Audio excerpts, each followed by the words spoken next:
The Five Love Languages: The Secret to Love That Lasts by Gary Chapman.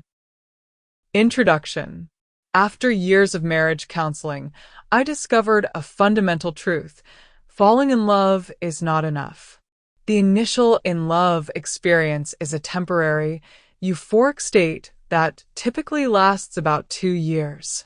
When it fades, many couples find themselves feeling empty and disconnected. The problem is not a lack of love, but a lack of understanding. Each of us has an emotional love tank, and when that tank is full, we feel secure and loved. However, we often try to fill our partner's tank by speaking our own native love language, not theirs. This is like speaking English to someone who only understands French. Your message of love gets lost in translation. I identified 5 distinct emotional love languages, 5 ways people primarily express and receive love. The secret to a lasting, loving relationship is to discover your partner's primary love language and become fluent in it. This simple yet profound insight can transform a struggling marriage, filling love tanks and rekindling the emotional connection that every couple longs for. Falling in love. The experience of falling in love is one of the most powerful and intoxicating emotions we can feel. It is a temporary, obsessive high where you can think of little else but the other person, wanting to be with them constantly and believing they are perfect. This state feels like true love, but it is actually the falling in love myth. It is not a rational, conscious choice. It is an emotional and often irrational whirlwind that can lead you to make decisions you would not normally consider. While this experience is exhilarating, it is not meant to last forever. Its purpose is biological and emotional, to create a strong enough bond between 2 people to motivate them to build a life together, a task that requires more than just feeling euphoric. Typically, this intense in love phase lasts about 2 years. When it inevitably fades, many couples mistakenly believe they have fallen out of love, leading to disillusionment. Understanding that this stage is temporary allows you to see it for what it is, a wonderful beginning, but not the foundation for a lasting marriage. The real work of love begins when the euphoria subsides. Keeping the love tank full. In reality, true love is a conscious choice, not a feeling. I saw this with a couple in my counseling office, a clear example of an empty love tank. The wife was deeply unhappy, feeling utterly unloved and invisible. She expressed her profound emptiness and stated she could no longer live without emotional connection, even considering leaving the marriage. Her husband was completely baffled and defensive. He could not comprehend her accusations. From his perspective, he was a good husband, pointing to the material comforts he provided, a nice home, a new car, as proof of his love. He was genuinely asking, "How can she say I don't love her?"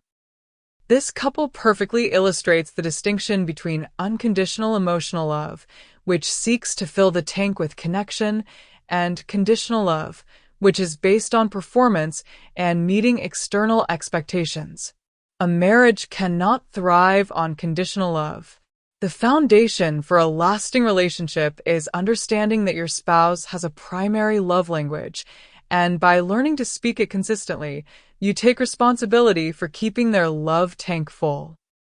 This conscious effort to meet their core emotional need is what transforms a struggling marriage into a secure, loving partnership.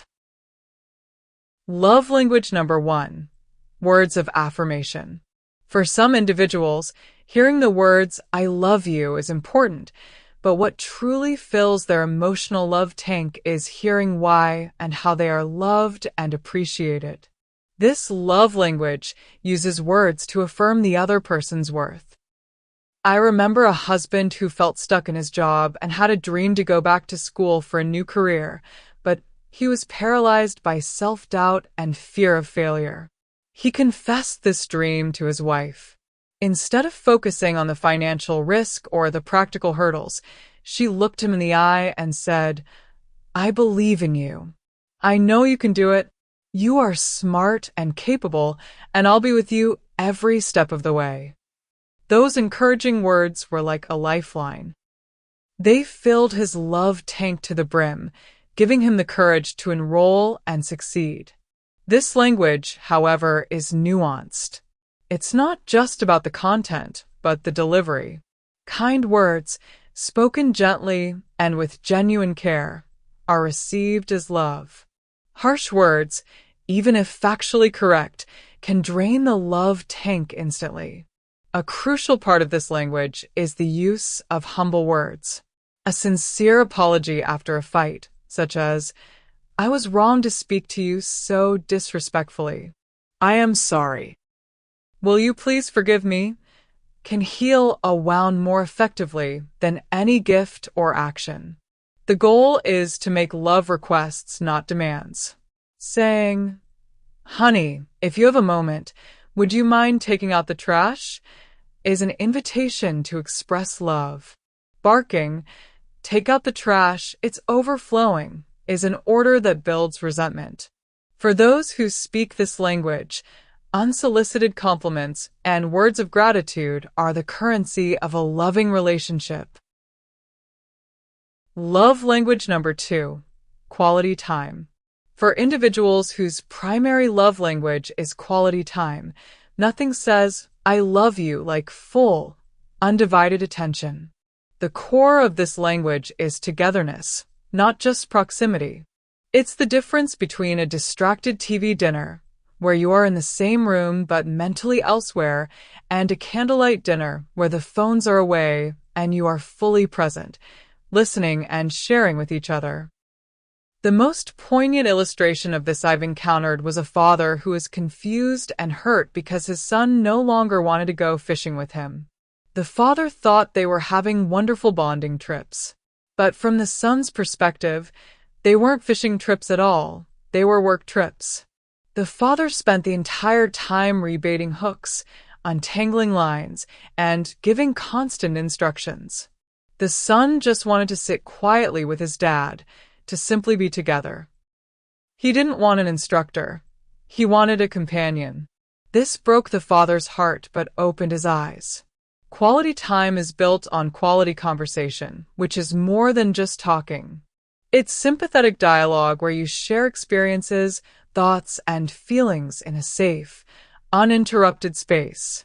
It demands genuine listening, seeking to understand your partner's inner world without immediately jumping to solutions or advice.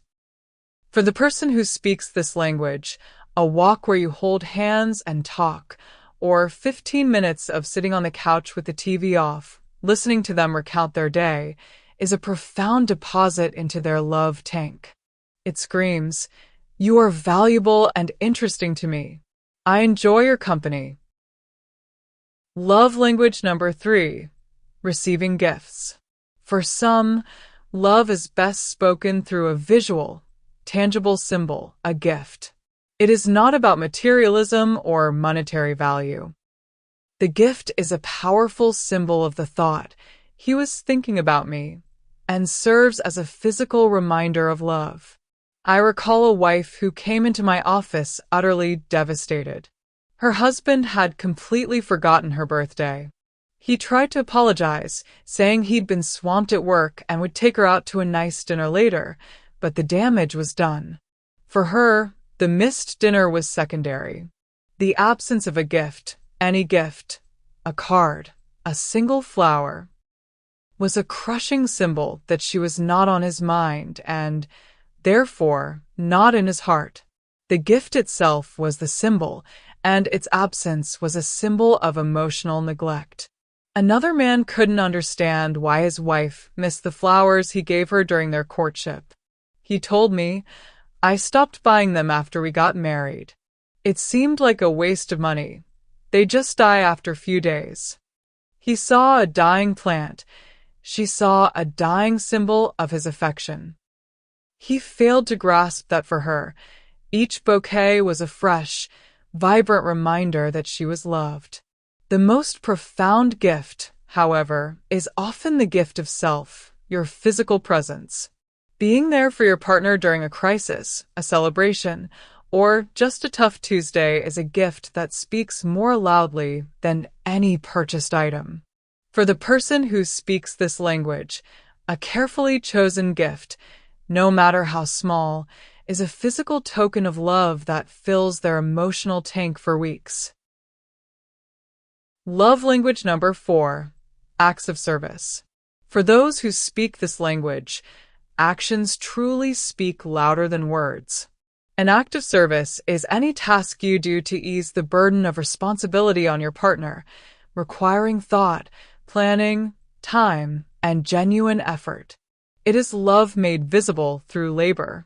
I remember a husband who felt he was showing love by working hard to provide financially, but his wife felt increasingly distant and unloved. After discovering her primary love language was acts of service, he decided to take a radical step. Knowing she was often tired from her own job and then had to handle dinner, he started learning to cook. This was not a small task for him. It was a challenging and time-consuming effort. But when he began to regularly prepare meals for her, the change in their relationship was dramatic. She felt seen, cared for, and deeply loved in a way his paycheck never communicated. Her love tank was finally being filled. Often, the plea for this kind of love comes disguised as criticism. A wife who constantly complains, "You never help me around the house," is not just nagging. She is desperately crying out, "If you loved me, you would lighten my load." It is a clue to her primary love language. Sometimes, speaking this language means learning new skills, stepping outside your comfort zone to do something you've never done, all for the sake of saying, "I love you" in a language your partner truly understands. For them, a vacuumed floor or a handled errand is not just a chore completed. It is a sonnet of love. Love language number 5, physical touch. A physical touch can range from explicit sexual intimacy to everyday touches like holding hands, kissing, hugging, and pats on the back. It's about all the ways love is communicated through the skin. For individuals with this primary love language, nothing speaks more deeply than appropriate and loving physical touch. I recall a wife who was trying to support her husband through a severe professional crisis. She would offer words of affirmation, telling him she believed in him and that things would get better, but it seemed to have little impact. He remained withdrawn and tense. One day, she simply sat beside him on the couch, took his hand in hers, and said nothing. She felt him physically relax. She tried putting a hand on his shoulder when he looked stressed, or giving him a long hug when he walked in the door. These small touches were like a lifeline. He later told her that those moments of physical connection made him feel loved and supported in a way words never could. For him, her touch was an emotional connector that communicated, "We are in this together. I am here with you." This language thrives on touches throughout the day. A kiss goodbye, a hand on the small of the back while cooking, holding hands during a movie, all are profound deposits into emotional love tank for the person who speaks this language. For them, the body is an instrument of love. Conversely, physical neglect or a recoil from their touch is interpreted as emotional rejection, creating a deep sense of isolation. Discovering your primary love language. How do you discover your own primary love language, the one that truly fills your emotional tank? The answer often lies in your own emotional reactions and desires. There are 3 key ways to uncover it. First, and perhaps most telling, is to observe what your spouse does or fails to do that hurts you most deeply. The opposite of that hurt is likely your love language. For example, if you are crushed when your partner forgets your birthday, your love language would be. Receiving gifts, or if you feel deeply neglected when they work late every night, it would be quality time language. That pain is a powerful clue pointing directly to your primary need. Second, examine what you most often request of your spouse. For example, finding yourself constantly asking, "Could you give me a back rub?" Or similar means of physical touch language, or "Can you help me clean the garage this weekend?" It's acts of service language. Your frequent, heartfelt requests are a direct line to what makes you feel loved. Third, look at how you instinctively express love to others.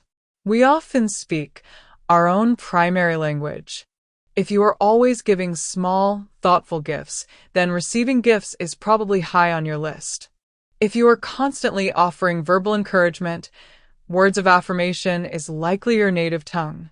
Remember, each of the 5 languages has many dialects. One person's quality time might mean deep, uninterrupted conversation, while another's might mean working on a shared hobby side by side. Discovering your own and your partner's primary language and specific dialects is the first, most crucial step toward ensuring your efforts to love are received, understood, and cherished. Loving the unlovely. What do you do when your spouse seems utterly unlovable? When they are critical, withdrawn, or negative? The counterintuitive truth is that their unlovely behavior is often a symptom of an empty love tank. They are acting out because they feel profoundly unloved. This is where we must distinguish between love as a feeling and love as a choice. Love, in its truest form, is not a reward for good behavior. It is a decision to meet a fundamental emotional need, especially when it is hardest to give. I advised one husband who was battered by his wife's constant criticism. He felt resentful and saw no reason to show love to someone who treated him so poorly. I asked him to reframe the situation. Her criticism was a scream of an empty love tank. I challenged him to take the initiative. For 6 weeks, he was to speak her primary love language, acts of service, diligently, doing dishes, vacuuming, helping with laundry, without expecting anything in return and without reacting defensively to her complaints. It was incredibly difficult for him. But slowly, as her love tank began to fill from his consistent, chosen actions, her critical spirit began to soften. The negativity faded, replaced by appreciation and warmth. He learned that love is a verb. You cannot always feel loving, but you can always act lovingly. By choosing to speak your spouse's love language, especially when they are at their most unlovely, you fill the tank that, when empty, causes the very behavior that pushes you away. It is the most powerful way to break a destructive cycle and rebuild a loving connection. A personal word. I want to speak to you not just as a counselor, but as a fellow traveler on this road. The principles in this book are not merely academic for me. They saved my own marriage. There was a time when my wife, Carolyn, and I hit a wall. We loved each other. We were both religious and worked in helping professions, but we felt disconnected, unhappy, and were simply coexisting. We were living with an empty love tank, and it was draining the life from our relationship. The discovery of the 5 love languages was our turning point. It gave us the key we had been missing. We discovered each other's primary languages. Hers is acts of service, and mine is words of affirmation. And we began the conscious, sometimes awkward, work of speaking them. I started helping around the house in specific ways she valued, and she began to verbally affirm my efforts and my character. It was not an instant miracle, but a gradual, beautiful transformation. The intimacy and joy returned. Our experience taught me that this is an ongoing journey, a lifelong practice of choosing to love each other in the way we are best designed to receive it. So now, I pass this key to you. The concepts are simple, but the application requires courage and consistency. Discover your love language, discover your spouse's, and make the choice to speak it. The journey starts with your next loving action. You have the power to transform your emotional climate and build the loving, lasting marriage you truly desire. Thank you for listening to this audiobook. Your interaction matters, so don't forget to like, share, and subscribe. And tell us in the comments which book you want to listen to.